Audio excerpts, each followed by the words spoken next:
Nos après-midi d'analyse politique. Bonjour à tous, soyez les bienvenus. Marine Le Pen repart en campagne après la présidentielle. Elle est candidate aux législatives. La présidente du Front National joue-t-elle son avenir politique le 18 juin? Et plus largement, le Front National a-t-il tiré les leçons de l'échec de la présidentielle? L'objectif, en tout cas, reste le même, devenir le premier parti d'opposition. Nos invités cet après-midi, Mickaël Sala, bonjour. Bonjour. Vous êtes président du collectif Croissance Bleu Marine, secrétaire départemental du FN du Val d'Oise et vous êtes vous-même candidat aux législatives. Avec nous également David Doucet, bonjour. Bonjour. Rédacteur en chef aux Inrocks, auteur de La politique malgré elle, la jeunesse cachée de Marine Le Pen, un livre paru aux éditions La Tango. Et Stéphane Rosès est également avec nous, bonjour. Bonjour. Politologue et enseignant à Sciences Po et HEC. D'abord donc, Marine Le Pen qui a mis fin au suspense, c'était hier soir, elle est bien candidate aux législatives et elle est d'ailleurs partie en campagne dès ce matin, elle était à Hénin-Beaumont. Hubert Coster. Une candidature dans la 11e circonscription du Pas-de-Calais. Steve Briouat, qui sera le suppléant de Marine Le Pen, vient la déposer lui-même à la préfecture. Pour nous, c'est la satisfaction parce que Marine Le Pen pourra donc représenter les habitants du bassin minier à l'Assemblée nationale et également être une force d'opposition à la politique que mènera M. Macron. Silencieuse depuis sa défaite à l'élection présidentielle, Marine Le Pen est venue annoncer sa candidature sur le plateau de TF1 hier. Et ce matin, conférence de presse à Hénin-Beaumont. Les deux seuls mouvements qui sont dans l'opposition aujourd'hui à Emmanuel Macron, ce sont le mouvement que je dirige et celui que dirige Nicolas Dupont-Aignan. Aveu d'un débat de l'entre-deux tours raté et d'une sortie de l'euro qui a trop inquiété les Français, Marine Le Pen reconnaît ses erreurs pour mieux reprendre la main. Et quand le député PS sortant, qu'il avait battu en 2012, l'accuse de ne venir à Hénin-Beaumont qu'à l'occasion des élections. Oui, mais enfin, écoutez, c'est toujours les mêmes arguments qu'ils ressortent. Moi, ce qui m'importe, c'est ce que les électeurs disent. Et les électeurs, ils savent tout ce que je fais pour les défendre. Au deuxième tour de l'élection présidentielle, Marine Le Pen avait remporté 59% des suffrages dans la 11e circonscription. Mickaël Sala, pourquoi Marine Le Pen a tant tardé à faire connaître son choix, donc 24 heures avant que la liste des législatives ne soit close? Alors, je vais vous dire, j'ai eu la chance de vivre cette campagne présidentielle assez près de Marine et je peux vous dire que c'était une campagne qui était un véritable marathon, c'était harassant. Donc vous me permettrez de trouver ça plutôt normal qu'elle s'accorde 4 jours de répit après une campagne aussi intense. Alors, vous n'avez pas vu depuis le soir du deuxième tour. Oui. Enfin, vous m'accorderez que ça fait pas beaucoup en matière de grandes vacances. Je crois qu'elle a fort bien fait de se requinquer pendant ces quelques jours. Mais surtout, je voudrais rebondir sur une chose que vous avez dit tout à l'heure. Vous parliez d'un échec au présidentiel. Mais moi, j'y vois une triple victoire, voyez-vous. La première victoire que j'y vois, c'est le plafond de verre a explosé. Le plafond de verre a explosé puisqu'entre le premier tour de la présidentielle et le deuxième tour de la présidentielle, on a augmenté de pratiquement 50% le nombre d'électeurs qui se sont portés sur la candidature de Marine. Ça ne s'est vu nulle part en France. Je ne crois pas que même dans les démocraties du monde, on ait beaucoup d'antécédents. Je vous laisse terminer votre propos. Le cordon sanitaire a été découpé. Et d'ailleurs, celui qui a été maître des cérémonies lors de la découpe de ce cordon sanitaire, c'est Nicolas Dupont-Aignan qui a découpé le cordon. Il n'y en a plus. Donc c'est la deuxième victoire. Et la troisième victoire qui, à mon sens, est aussi très importante, c'est qu'on dit qu'en politique, les victoires des urnes sont précédées par la victoire des idées. Eh bien, il y a une victoire éclatante dans le domaine des idées qui est l'UMPS. Eh bien, aujourd'hui, le président Macron a réussi le prodige de réunir les rocardiens et les juppéistes. Autrement dit, de nous ramener, grâce à la machine politique à remonter le temps, 20 ans en arrière. Eh bien, ce clivage ancien qui est mort, Marine Le Pen le décrit depuis des années. Voilà la victoire éclatante des idées et je crois qu'elle précédera la victoire des urnes. Et je pense qu'aux législatives, on va jouer un gros coup.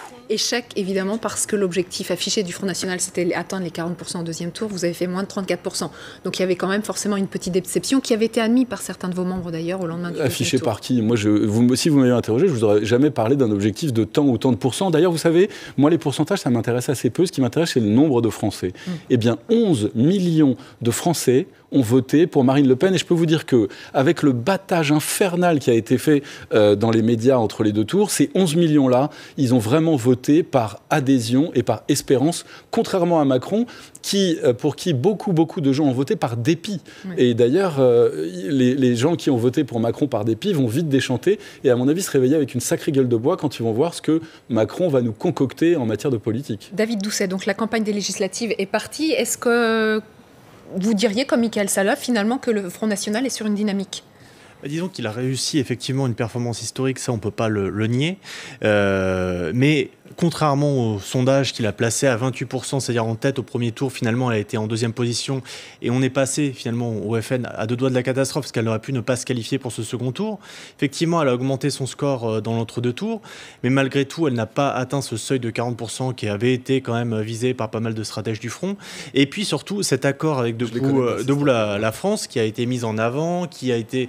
Finalement, on voit lors de cette législative qui n'est pas mise en pratique, puisque les candidats de Debout la France seront placés en face des candidats du FN dans chaque circonscription. Et puis, on voit surtout l'image de cette campagne qui est assez désastreuse, parce que le débat n'a pas été réussi. Marine Le Pen est revenue dessus d'ailleurs à TF1. Elle a dit qu'elle regrettait finalement d'avoir été trop fougueuse. Beaucoup de partisans du Front National, même de militants, ont été déçus de sa prestation. Elle a été rattrapée aussi par les affaires, par sa phrase sur le Veldiv, par Jean-François Jalc, président intérimaire du Front National, qui est rattrapé par des propos qu'il aurait tenus révisionnistes. Donc du coup, cette fin de campagne, elle gâche un peu une performance qui, sur le plan des chiffres, reste historique. Mais du coup, elle est obligée aujourd'hui de réussir ces législatives pour augurer d'un nouveau cycle et puis terminer cette campagne des présidentielles qui s'est terminée un peu en queue de poisson. Stéphane Rosès, effectivement, est-ce que pour les électeurs du Front National, est-ce qu'ils restent sur cette séquence qui n'a pas été réussie pour Marine Le Pen, ou est-ce que c'est une nouvelle campagne vierge qui commence à partir d'aujourd'hui ? Je pense que les électeurs du Front National de premier tour sont ancrés, effectivement, ça a été dit, dans un vote plutôt d'adhésion. Au fond, effectivement, nous vivons une recomposition politique sur laquelle le Front National n'a pas de prise, mais qui, autour du président Macron, se fait, au fond, sur une ligne de partage qui risque, on le verra lors des législatives, de se faire sur... Qu'est-ce qui permet à la France de maîtriser son destin ? C'était un peu le débat de deuxième tour. Emmanuel Macron disait mais il faut se mettre en mouvement, les Français sont merveilleux. Et dans la tradition française projective, il dit on y va. La question c'est où ? Le rapport à l'Europe, le rapport à l'Allemagne, il y a des imprécisions parce que les législatives allemandes empêchent Emmanuel Macron de découvrir son jeu vis-à-vis de l'Allemagne, s'il y en a un. Bon. Et puis, l'autre propos qui était tenu était celui de Marine Le Pen, qui disait non, il faut se protéger, c'est nous qui devons décider de tout. Mais la question de l'euro est intéressante parce que, effectivement, la France n'est pas l'Angleterre. L'imaginaire français n'a rien à voir avec l'imaginaire anglais, il est projectif.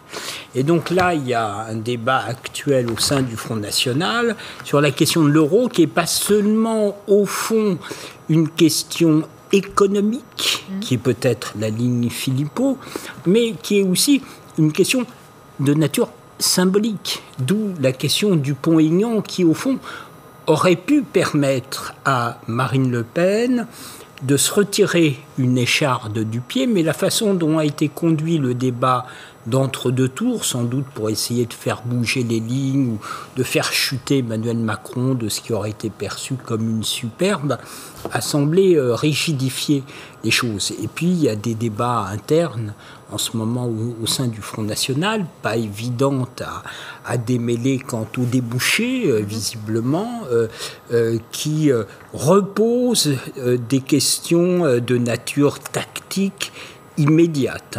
Mais c'est vrai que ce qui domine en ce moment, c'est une séquence où c'est Emmanuel Macron qui, dans la recomposition du paysage politique et surtout l'attitude à l'égard de l'Europe et plus précisément de l'Allemagne, va donner quand même beaucoup la configuration pour les années qui viennent. Alors effectivement, on va revenir sur le cas précis de Marine Le Pen dans un instant, mais peut-être que vous pourrez répondre, Michael Sala. Est-ce que effectivement aujourd'hui le Front National est dans une remise en question globale ? Est-ce qu'il y a des remises en question de l'idéologie qui avait été portée jusqu'ici pendant la présidentielle ou pas ? Alors, la situation dans laquelle est le Front National, c'est celle d'une famille qui s'est agrandie très brusquement et de beaucoup de gens. Encore une fois, on est passé de 7 millions à presque 12 millions d'électeurs. ça fait beaucoup de monde. Il faut donc agrandir la maison. Il faut lui ajouter un étage, il faut pousser les murs. C'est exactement ce que Marine, avec un sens politique aigu, a dit que nous allions faire dès le lendemain des législatives. Donc l'objectif de tous les militants du Front National aujourd'hui, c'est de porter à l'Assemblée nationale un nombre de députés qui sont des défenseurs de la nation et qui sont en réalité l'opposition. Parce que qui va incarner l'opposition aujourd'hui ? Les Républicains, ils sont comme la coque d'un navire fendu en deux, entre ceux qui ont suivi Fillon, qui à 20h02 a demandé à appeler à voter Macron, le Parti Socialiste qui est un astre mort, comme le disait Dominique Strauss-Kahn il y a déjà des années, la France Insoumise, dont on ne sait pas trop quel jeu ils ont joué, parce que beaucoup des cadres de la France Insoumise ont appelé à voter Emmanuel Macron. Donc aujourd'hui, l'opposition, c'est le Front National et DLF. Et comme au premier tour de la présidentielle, on y va tous les deux et on se retrouvera certainement dans de nombreux cas au second tour. Donc notre objectif, avoué, il est simple, amener un maximum de députés à l'Assemblée nationale pour pouvoir vraiment s'opposer. Vous avez combien de candidats au projet, toutes les 577. Et je vous rappelle que dans plus de 110 circonscriptions, au second tour des présidentielles, Marine a fait plus de 45%. Ça veut dire qu'on va voir arriver à l'Assemblée nationale un groupe de députés nationaux très très important, et nous allons pouvoir peser très très fortement sur la situation et certainement empêcher M. Macron de mener sa funeste politique de soumission à l'Allemagne. L'objectif est toujours le même. Elle l'a dit, Marine Le Pen, effectivement, le soir du deuxième tour, c'était celui-ci. D'abord, donc le choix d'Hénin Beaumont pour Marine Le Pen, David Doucet, effectivement, là, elle s'était déjà présentée en 2007 et 2012. À chaque fois, elle a été battue au deuxième tour. Elle était qualifiée au deuxième tour, mais battue 41,7% en 2007, 49,9% en 2012. Est-ce que vous pensez que cette fois, elle peut y arriver ? Est-ce que le contexte est différent ? Là, oui, elle a gagné. On voit sur les dernières projections de la présidentielle, sur la circonscription, elle est à 58%. Et sur la ville d'Hénin-Beaumont, elle est à 61% au second tour. Donc, ce qui prouve que c'est une circonscription qui est gagnable. Effectivement, en 2012, ça s'était joué à une centaine de voix. Le fait qu'elle n'avait pas pu justement obtenir son poste de députée, elle a vécu un peu comme un camouflet, surtout que sa nièce avait été élue. Et elle a hésité un peu parce qu'elle est obligée de descendre un peu de son estrade. Elle est dans une stature présidentielle. Elle est obligée de se porter candidate aux législatives. À un moment, elle a hésité, au sein du FN, on a évoqué un plan B avec Bruno Bill, qui était un adjoint à Hénin Beaumont, qui aurait pu se présenter à sa place. Et finalement, elle s'est dit, voilà, je vais me porter candidate dans une circonscription qui paraît gagnable pour faire oublier cette mauvaise semaine de la présidentielle, cette dernière semaine qui a été un peu plus difficile. Et puis, pour regagner son leadership, parce qu'effectivement, aujourd'hui, le Front National est gagné par des tensions. Sur la sortie de l'euro, aujourd'hui, à travers ce thème, qui est un thème important aujourd'hui du Front National, qui a été, depuis quelques années, le FN se place comme le parti du souverainisme intégral. Et on voit que la sortie de l'euro, aujourd'hui, derrière ces attaques là-dessus, c'est Florent Philippot qui est contesté. Et on voit que Nicolas Bay, secrétaire général du parti, Gilbert Collard, qui est le président du Rassemblement Bleu Marine, secrétaire général, ne se cache pas pour tacler à mots publics, dans des mots publics, dans des déclarations à la télévision, cette sortie de l'euro et dire qu'il faut revenir en arrière. Et Marine Le Pen elle-même, dans sa déclaration à TF1, a dit, bon, effectivement, c'est un thème qui est anxiogène, qui nous a sans doute empêcher de toucher des couches sociologiques, notamment les retraités. Et donc, on doit peut-être revenir en arrière. Donc, ce débat ne sera pas tranché tout de suite, il sera après les législatives, mais bon, ça prouve qu'il y a des lignes de tension aujourd'hui au sein du parti. Un petit peu plus de 15h30 sur LCI, si vous nous rejoignez. Donc, on continue de débattre sur la stratégie choisie par le Front National pour la campagne des législatives. Mais regardez, nous suivons également en direct cet après-midi le premier déplacement de Nicolas Hulot sur le terrain. Et alors, ce n'est pas anodin, puisque le ministre de l'économie fait ce premier déplacement en compagnie du Premier ministre lui-même, c'est Édouard Philippe. Et donc c'est un déplacement à Valenton dans le Val-de-Marne. Peut-être un mot, Stéphane Rosès, le fait que ce premier déplacement se fasse côte à côte comme ça, ils s'afficheront les deux hommes ensemble alors qu'on sait qu'il y a certains dossiers sur lesquels ils ne seront pas d'accord. Je crois que le message est un message qui vise à faire rentrer Nicolas, de faire entrer Nicolas Hulot dans un exercice qui n'est pas évident, qui est l'exercice d'un ministre sous la Ve République. C'est-à-dire qu'on connaît la personnalité de Nicolas Hulot, qui est reconnu pour ses convictions, son engagement environnemental, et dont on connaît également le caractère. c'est pas la même chose d'être un conseiller à l'Élysée, un tout petit peu dans l'ombre qui conseille, mais qui essaye de faire avancer son schmilblick dans l'ombre par rapport à ses convictions, ses analyses, et puis d'être en responsabilité ou ministre d'un gouvernement. On prend les questions environnementales, mais ça a partie liée à des questions économiques, à des questions d'attractivité, à des questions de souveraineté, d'indépendance de la France. Et donc, on n'est pas seul en jeu, on est dans une équipe. Et là, évidemment, la symbolique, elle est double. C'est à la fois de montrer dans l'après-législative qu'il y a une figure emblématique de l'environnement dans le gouvernement et en même temps la présence d'Édouard Philippe, le Premier ministre, et là aussi pour réaffirmer qu'il y aura une cohérence, il n'y aura pas un électron libre, il n'y aura pas un mystique de l'écologie qui sera une sorte de porte-parole de l'idéal, mais qui partira d'abord du réel pour peut-être aller dans l'idéal, mais pas dans le cheminement inverse. Alors on le voit effectivement là, il salue les salariés à son arrivée dans cette usine. Noé Gandillot, vous suivez ce déplacement pour nous, pour LCI. De quoi s'agit-il précisément? Noé Gandillot.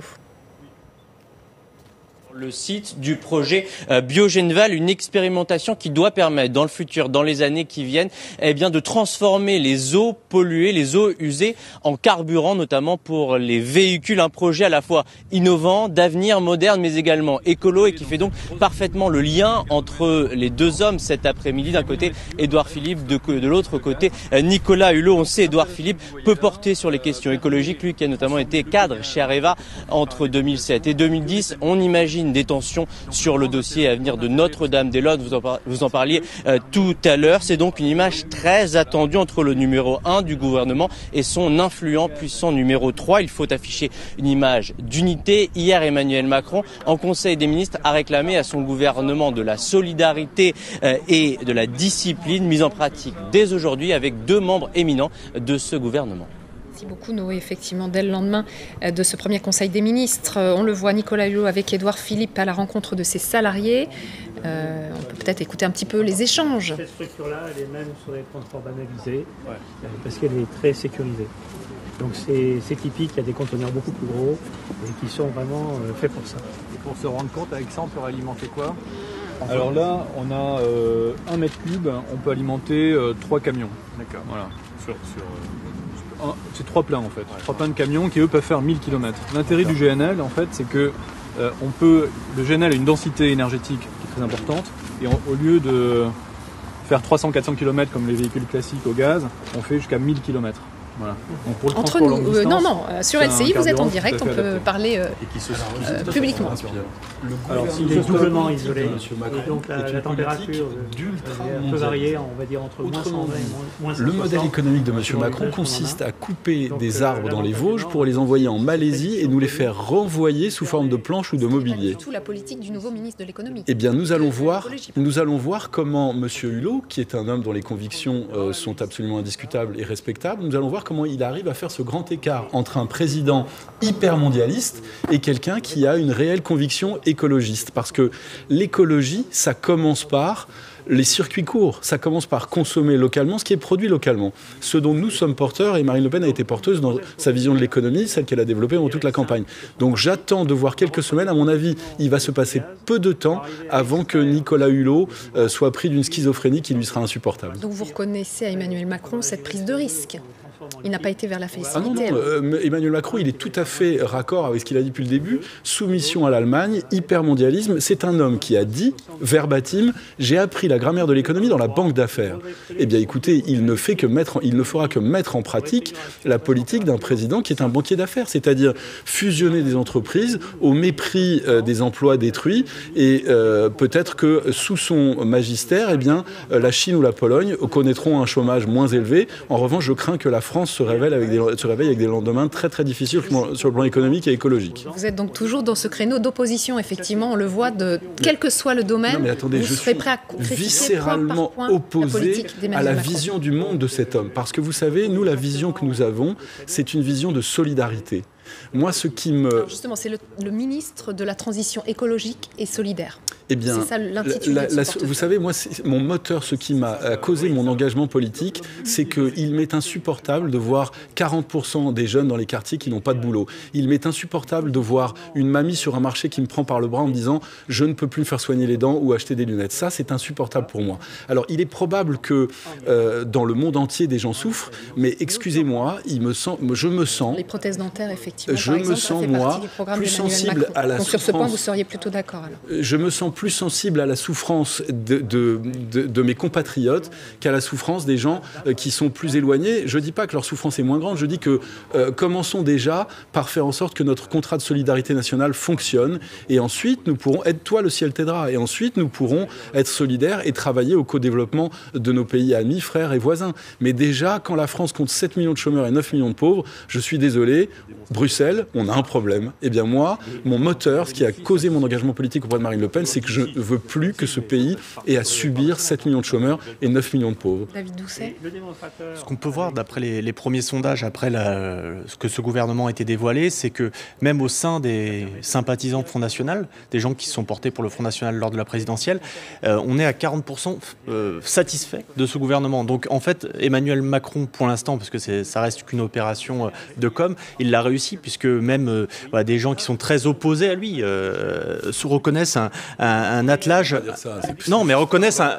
Revenez chez nous de temps en temps, vous allez voir. Est-ce que j'y vais de temps en temps? Non, je peux pas vous laisser dire ça. Non, mais c'est des sondages qui sont sortis récemment. Reconnaissent que l'attelage est séduisant, et par exemple même Nicolas Hulot, par exemple Jean-Luc Mélenchon a dit c'est un crève-cœur de le voir au gouvernement. Ce qui prouve qu'effectivement il y a eu cette opération marketing qui est, on va voir si ça tient ou non.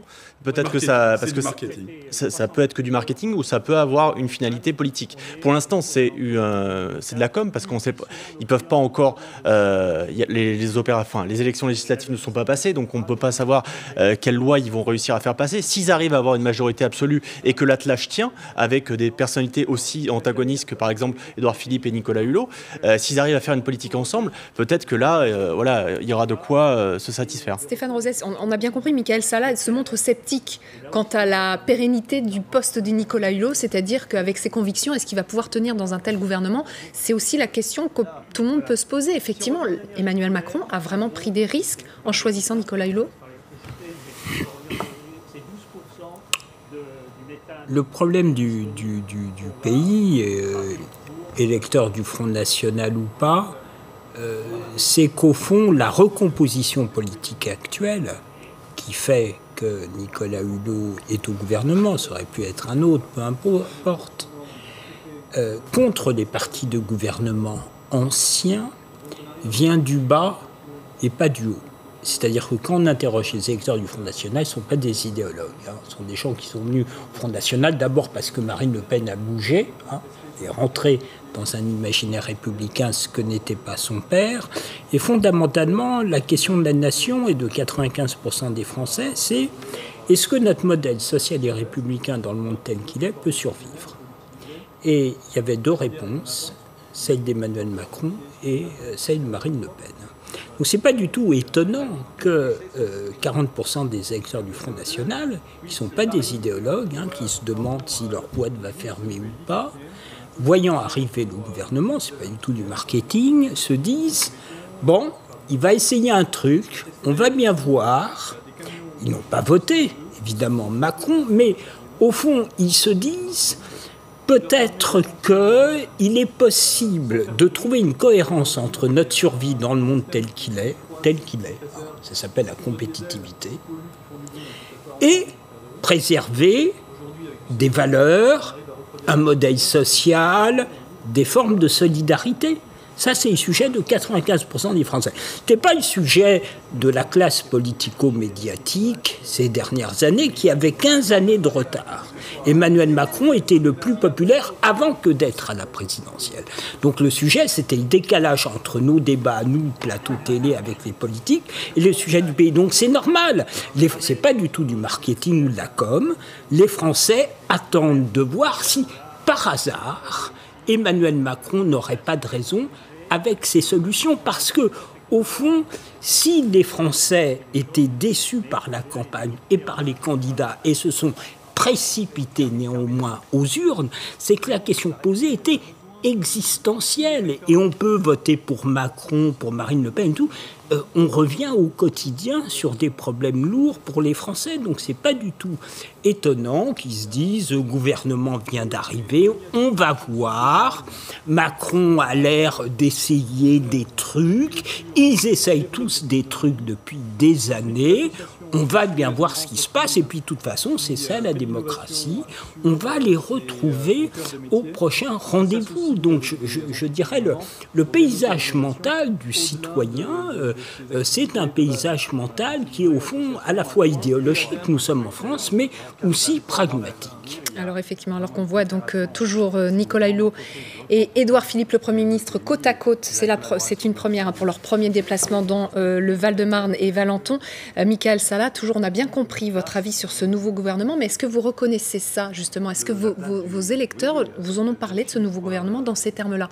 Enfin, on a quelque chose de nouveau, enfin, on essaye quelque chose, enfin, il y a une prise de risque, enfin, c'est quelque chose qu'on n'avait jamais vu. Est-ce que vos électeurs vous en ont parlé en ces termes? Alors, je souris. D'abord, je voudrais dire à M. Rosès que j'adhère tout à fait à sa description de la question existentielle qui s'est posée, de la survie de la France, et notamment dans sa dimension de solidarité. La devise de notre pays, c'est liberté, égalité et fraternité. Fraternité qui peut avoir des harmoniques de solidarité. En effet, le débat était celui-ci. D'ailleurs, Marine Le Pen l'a très clairement posé pendant toute la campagne, y compris lors du débat d'entre-deux tours. Donc oui, c'est un choix de civilisation qui s'offre à nous. Maintenant, je trouve qu'il y a quelque chose d'orwellien à décrire Emmanuel Macron et son gouvernement comme le gouvernement du renouveau. Excusez-moi, Emmanuel Macron, ça fait pendant les 5 ans du quinquennat Hollande, il était présent, secrétaire général adjoint de l'Élysée, ministre de l'économie, sous son seul ministère 400 000 chômeurs de plus. Avant ça, il était rapporteur de la commission Attali, qui avait été mise en place par Sarkozy. Jacques Attali était lui-même conseiller du président Mitterrand. C'est la figure d'Emmanuel Macron, mais son gouvernement. Tout son gouvernement, Édouard Philippe, tous, ce sont des gens qui sont l'incarnation même de ce que nous avons décrit depuis des années comme l'UMPS. Même sauf la ministre du Travail, par exemple. Sauf qu'avant, chère madame, si vous me permettez, avant, l'UMPS couvrait 98% du spectre politique. Aujourd'hui, coalisé, il ne couvre plus que un gros tiers, allez, une moitié du spectre politique. Ça veut dire que leur part de marché, si vous me permettez cette métaphore marketing, puisque c'est un gouvernement marketing, leur part de marché en 10 ans a été réduite de moitié. Eh bien ça s'appelle, comme le disait un philosophe historien connu, le sens de l'histoire. Et le sens de l'histoire, c'est nous. Donc ça n'a pas été ce rendez-vous-ci. Ce sera, j'en suis convaincu, comme le décrivait à demi-mot M. Rosès, le prochain coup. Mais les Français vont choisir d'exister. Ils vont choisir de continuer, comme le disait Victor Hugo, au XIXe siècle. Nous n'avons pas fini d'être Français. Je suis sûr que les Français vont le crier fort très bientôt. Donc, encore une fois, pour revenir sur cette dynamique, est-ce que vous pensez que le Front National est en position de force pour réussir son pari, c'est-à-dire réussir à avoir pas mal de députés à l'Assemblée nationale à l'issue de ces législatives? Il n'est pas dans sa meilleure dynamique là aujourd'hui parce que après le score du premier tour, certains stratèges du Front tablaient sur 100 députés. Là, on est plus dans l'ordre, d'après les derniers sondages, d'une quinzaine de députés, c'est-à-dire de quoi former un groupe parlementaire. Ça va pas être gagné parce qu'effectivement, Emmanuel Macron a composé un gouvernement. Pourquoi je disais marketing, c'est parce qu'il a mis il avait un mois en gros pour gagner ces législatives et il a mis avec calcul, avec habileté, des gens de droite comme Édouard Philippe, des gens comme Bruno Le Maire, Gérald Darmanin, et aussi un gouvernement qui est intéressant du point de vue de la société civile parce qu'il a mis des experts, Françoise Nyssen à la culture, éditrice à Actes Sud. Ouais, il a mis sur pas mal de points. C'est un gouvernement assez intéressant à analyser sociologiquement et politiquement. Mais c'est un gouvernement... C'est un fusil à un coup. On verra. Non, mais ça, c'est la réalité. Il a fait tous les fonds de tiroir. Hein. On verra. Il faut qu'il vise juste et sincèrement, je crois que c'est pas... C'est un gouvernement habile, c'est un bel attelage, c'est un bel objet. Après, il faut voir si ça marche politiquement ou non. Et on va le voir avec des déplacements comme celui-ci. C'est par exemple Nicolas Hulot, par exemple sur le dossier Notre-Dame-des-Landes, il a exprimé très tôt le fait qu'il voulait voir le dossier rouvert. Donc on va voir si ça marche politiquement. Et si cette dynamique là durant le mois de campagne parvient à tenir, si la France insoumise ne parvient pas à dépasser les premiers sondages qui lui sont donnés, le Front National a une carte à jouer, mais ça va être compliqué malgré tout parce que aujourd'hui, il n'y a pas un jour qui se passe sans que des tensions apparaissent au sein du parti. Et Florent Philippot d'ailleurs a ouvert une association, les Patriotes, c'est-à-dire un courant à l'intérieur d'un parti. Jean-Marie Le Pen a toujours détesté les courants, et il a toujours détesté les dauphins. Il disait le sort des dauphins, c'est de s'échouer. Et c'est parfois de s'échouer. Et donc là, on voit à l'intérieur du FN apparaître un courant, les Patriotes, avec Florent Philippot, ce qui est normalement, historiquement, quelque chose qui n'est pas autorisé au sein du parti. Comme si Florent Philippot se ménageait une porte de sortie. Donc on voit qu'aujourd'hui, le Front National est travaillé par différents courants. On va voir ce que ça va donner. Pour l'instant, tout le monde serre un peu les rangs parce que tout le monde espère être député. Mais après, ces législatives, et si ces législatives ne marchent pas bien pour le Front National, on peut s'attendre à des lendemains qui déchantent. Oui. Alors justement, Michael Salas, sur Florian Philippot, donc vous dites que ce n'est pas un courant, c'est une association. Oui, d'ailleurs, Marine l'a dit hier, c'est un think tank, comme on dit en anglais, c'est-à-dire un club de réflexion. Et vous savez, des clubs de réflexion au Front National, il y en a beaucoup, sous l'égide notamment du Rassemblement Bleu Marine. Il y a 12 collectifs pas du tout la même chose. Qui rassemblent des gens issus de la société civile. Je peux vous en parler. Jean-Richard Soulzer dit que c'est dangereux, Bruno Gollnisch a dit que c'était... je peux en parler, je préside l'un de ces collectifs. Donc, Florian Philippot, qui est un homme qui est intellectuellement, qui a une profondeur de vue immense, travaille à lancer un club de réflexion. C'est super, ça vient enrichir la réflexion de la famille.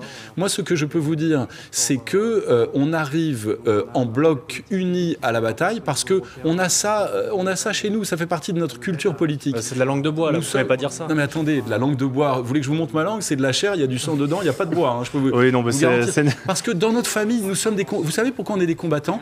Parce que ça fait des années qu'on nous dit vous vous trompez, vous dites n'importe quoi, et que mois après mois, les faits qui sont têtus nous donne raison. Eh bien, ce que je crains, c'est que les prédictions que Marine a faites pendant toute sa campagne présidentielle de ce qui nous attend avec la politique de Macron et de sa Dream Team mondialiste, ces prédictions s'avèrent même en deçà de la réalité. Et quand les Français vont se rendre compte de ce qui va leur tomber sur le coin de la figure, je peux vous dire qu'ils seront bien contents de trouver à l'Assemblée nationale un roc, un bloc de granit solide, parce que les seuls députés dont ils ne pourront pas soupçonner qu'ils feront des petits arrangements avec le gouvernement en place, ce sera nous, parce qu'on n'a pas la culture des petits arrangements. Nous, on n'est pas comme ça. Nous faisons de la politique par conviction. Et évidemment, les Français ont tellement plus l'habitude qu'on fasse de la politique par conviction qu'ils se disent « Ah bah tiens, c'est curieux. » Bah oui, nous, on croit dans une cause supérieure, c'est la France, et c'est notamment la solidarité nationale, parce que la France, c'est un contrat de solidarité pour lesquels des générations se sont battues, et ce contrat-là, comme le disait M. Rosès, on est attaché à sa perpétuation. On ne veut pas en finir avec le contrat de solidarité nationale qui fait que, quand on a bossé plusieurs décennies en France, on a le droit à avoir une retraite à peu près décente. Que quand on a un accident de la vie et qu'on va à l'hôpital, on ne vous demande pas votre carte bleue, on vous demande plutôt votre carte vitale. Vous voyez, la France, pour nous, c'est aussi ça. Nous y sommes attachés et on va se battre. Et on va se battre à l'Assemblée nationale. Donc les calculs, vous pouvez oublier, il n'y a pas de ça chez nous. Nous, on bosse et on combat pour faire perdurer la France. Stéphane Rosès, votre avis à vous sur cette dynamique ou pas du Front National au lendemain du deuxième tour de la présidentielle pour ces législatives précisément? Elle a été un tout petit peu stoppée par quelque chose que l'on n'a pas. Je pense que il y a un tassement. Je ne dis pas qu'elle ne va pas reprendre après, mais il y a sans doute un tassement par rapport aux espoirs qu'il y aurait pu y avoir je dis de ce côté-là, puisque ça fait 2 fois que vous gentiment vous me ramenez vers vous. Mais non, il y a eu 2 choses. J'évoquais pourquoi le débat avait été loupé. Je ne crois pas que ça montrait une réorientation stratégique du FN. Il y avait seulement une mauvaise appréciation tactique. Et je dois dire, Emmanuel Macron, maintenant président Macron, a été très très bon lors de ce débat. Mais on n'a pas évoqué le fait que la fin de campagne de Mélenchon a été absolument excellente parce qu'il a abandonné la ligne gauchiste pour se remettre dans un imaginaire historique de la gauche, qui est la question du patriotisme, en articulant la question nationale et sociale, remettant un peu de côté ce qui pose problème aux ouvriers dans le vote de gauche, c'est que, effectivement, pour eux, le libre-échange et la libre concurrence, c'est une agression dans le rapport capital-travail au sein de la nation, et la gauche, historiquement, est internationaliste. Et d'où la déperdition de cet électorat. Et donc le patriotisme et les références très claires au drapeau tricolore, à la patrie et tout, a fait que Jean-Luc Mélenchon a stoppé ce qu'aurait dû être une progression de Marine Le Pen. Et on a senti très clairement lors des débats et sur le terrain qu'il y avait une gêne de Marine Le Pen par rapport à la très bonne fin de campagne de Jean-Luc Mélenchon. Alors maintenant, il y a la bataille des législatives. C'est vrai que s'il y a une abstention forte, ce qui est possible, pas certain, le Front National peut peut-être néanmoins tirer son épingle du jeu, même si la fin de campagne a été décevante, parce que l'électorat du FN est mobilisé. Et ce mauvais débat d'entre-deux tours, qui ressemblait à un débat de premier tour et pas de deuxième tour, peut avoir comme effet, en cas de forte abstention, le fait que l'électorat du Front National soit plus mobilisé que les autres. Alors sur quelle campagne, juste parce qu'effectivement la sortie de l'euro, Marine Le Pen l'a admis hier, effectivement, que c'était une question qui avait été mal comprise. Il faudra en parler, dit-elle, mais lors du congrès du Front National, c'est-à-dire dans quelques mois. En attendant, la campagne des législatives, vous l'avez menée avec quoi?